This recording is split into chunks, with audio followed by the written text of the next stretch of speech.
Assalamualaikum warahmatullahi wabarakatuh. Nama saya Gutta Muhammad Ilham Mubarak dengan NIM 2105111927. Di sini saya akan memberikan video untuk melengkapi nilai UAS dari ilmu urai atau anatomi dengan menjawab 10 soal yang telah diberikan. Soal pertama ada jelaskan 5 macam gerak sendi. Sendi pertama ada sendi peluru, yaitu sendi yang dapat bergerak ke seluruh arah. Lalu yang kedua ada sendi engsel, sendi yang dapat bergerak ke satu arah saja. Lalu ada sendi geser, sendi yang gerakannya dapat berputar. Lalu ada sendi pelana, yaitu sendi yang dapat bergerak ke depan. Dan yang terakhir ada sendi kaku, yaitu sendi yang gerakannya terbatas. Lalu yang kedua ada sebutkan nama Latin sendi yang terdapat pada manusia. Yang pertama ada sendi mati dengan nama Latin synarthrosis.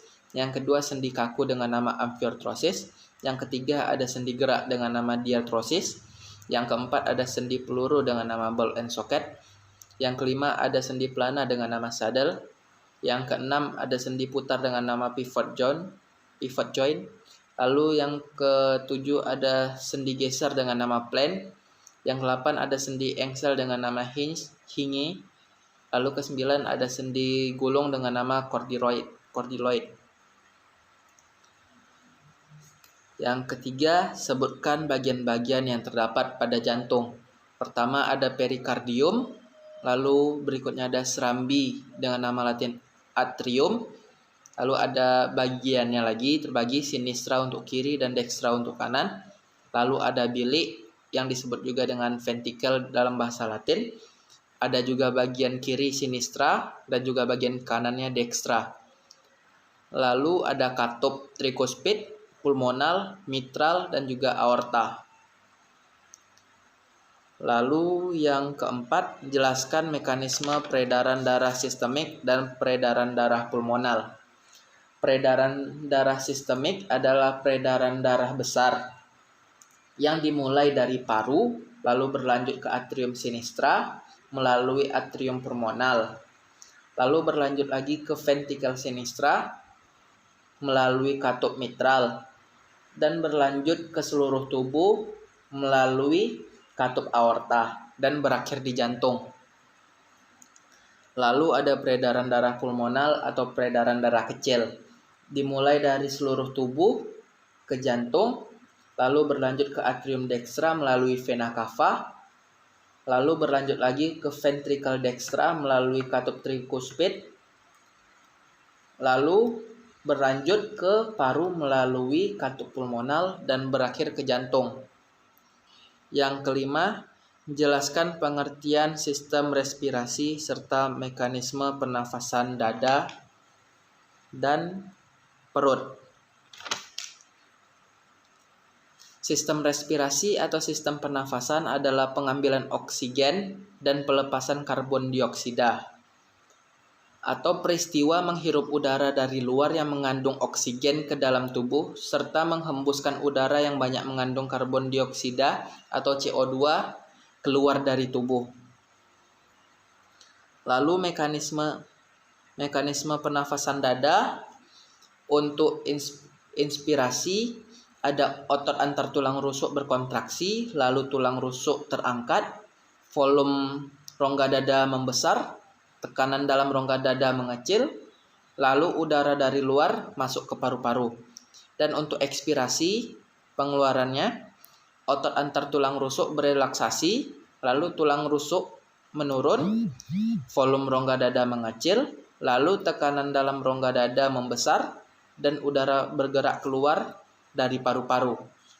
Dan untuk pernafasan perut, untuk sistem inspirasinya ada otot diafragma mendatar, lalu volume rongga dada membesar, dan tekanan udara di dalam rongga dada mengecil.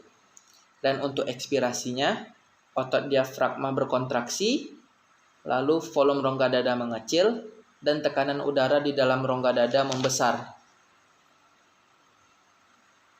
Untuk pernafasan dada, ini memanfaatkan bantuan antar tulang rusuk atau interkostal. Dan juga untuk pernafasan perut, dibantu oleh otot diafragma sebagai penggerak utamanya. dan lebih dianjurkan, lebih menyehatkan menggunakan pernafasan perut.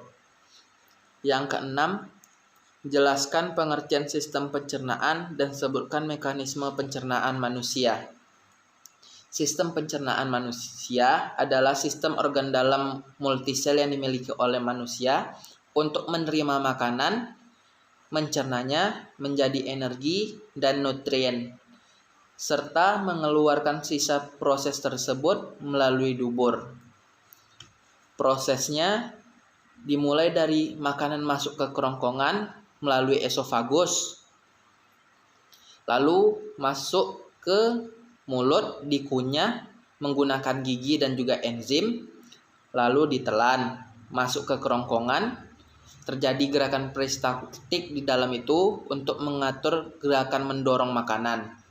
Lalu berlanjut lagi ke lambung untuk menghaluskan makanan. Lalu menuju usus 12 jari atau usus halus. Di situ terjadi proses penyerapan sari makanan untuk dikirim ke hati. Lalu ampasnya disimpan ke usus besar dan berakhir membusuk dan menjadi sisa ataupun sampah makanan yang dibuang ke anus yang disebut juga dengan feses. Yang ketujuh, jelaskan mekanisme terbentuknya urin. Yang pertama tahapnya ada tahap filtrasi, di mana terjadi penyaringan air, garam, glukosa, asam amino, urea, dan juga limbah lainnya agar dapat melewati kapsul Bowman yang disebut juga dengan urin primer. Lalu terjadi reabsorpsi, yaitu penyerapan kembali yang dilakukan di tubulus proksimal nefron, di tubulus distal, dan juga tubulus pengumpal. Lalu yang terakhir ada augmentasi, di mana di sini adalah pembuangan zat yang tidak dibutuhkan oleh tubuh dan akan diselesaikan. Terjadi di tubulus contortus distal dan juga tubulus collectivus. Di sini terjadinya pembentukan urin sempurna yang akan dibuang oleh tubuh. Lalu yang kedelapan, sebutkan organ pada sistem indera beserta fungsinya. Yang pertama, sistem indera ada mata, bagian-bagiannya ada kornea untuk meneruskan cahaya yang masuk. Yang kedua, ada selaput pelangi atau iris, berguna untuk mengatur jumlah cahaya yang masuk. Lalu ketiga, ada lensa, bertujuan untuk memfokuskan cahaya agar pas ke retina. Lalu retina menangkap cahaya yang masuk ke mata, dan saraf mata meneruskan rangsangan cahaya ke otak. Lalu otot mata menggerakkan bola mata. Berikutnya ada indera hidung, penciuman. Di sini bagiannya ada lubang hidung, tempat masuknya udara yang bersih maupun kotor. Lalu ada rongga hidung, masuknya udara menuju tenggorokan untuk menjaga kelembapan. Lalu ada pemisah hidung, mengatur suhu tubuh dan kelembapan. Lalu ada buluh hidung, menyaring udara yang masuk. Dan juga saraf pembau yang bertujuan untuk menerima sinyal berupa bau. Dan ada juga selaput lendir yang bertujuan untuk melindungi dari berbagai macam kotoran dan juga bakteri. Lalu ada lidah sebagai indera pengecap. Yang pertama ada ujung dan tepi lidah, lalu ada punggung lidah dan juga pangkal lidah. Yang keempat ada kulit sebagai indera peraba. Kulit ari yang disebut juga epidermis yang biasanya terdapat di telapak tangan. Lalu ada kulit jangat atau kulit dermis, biasanya terletak antara epidermis dan juga hipodermis. Lalu ada kulit bawah atau hipodermis, yaitu lapisan kulit yang tebal, di mana ini terjadi tempat penerimaan reseptor atau tempat penerimaan rangsangan. Lalu yang kelima ada indera telinga sebagai indera pendengar. Yang bagian pertamanya ada telinga bagian luar Yang kedua ada telinga bagian tengah. Di dalam situ terdapat gendang telinga yang berfungsi menerima getaran suara dari luar yang tersalur melalui rongga telinga. Lalu ada tuba Eustachius yang bertujuan menyamakan tekanan udara antar telinga bagian dalam dan juga telinga bagian luar. Dan yang terakhir ada bagian telinga bagian dalam. Yang kesembilan, jelaskan mekanisme melihat dan juga mendengar. Mekanisme melihat berarti menggunakan mata.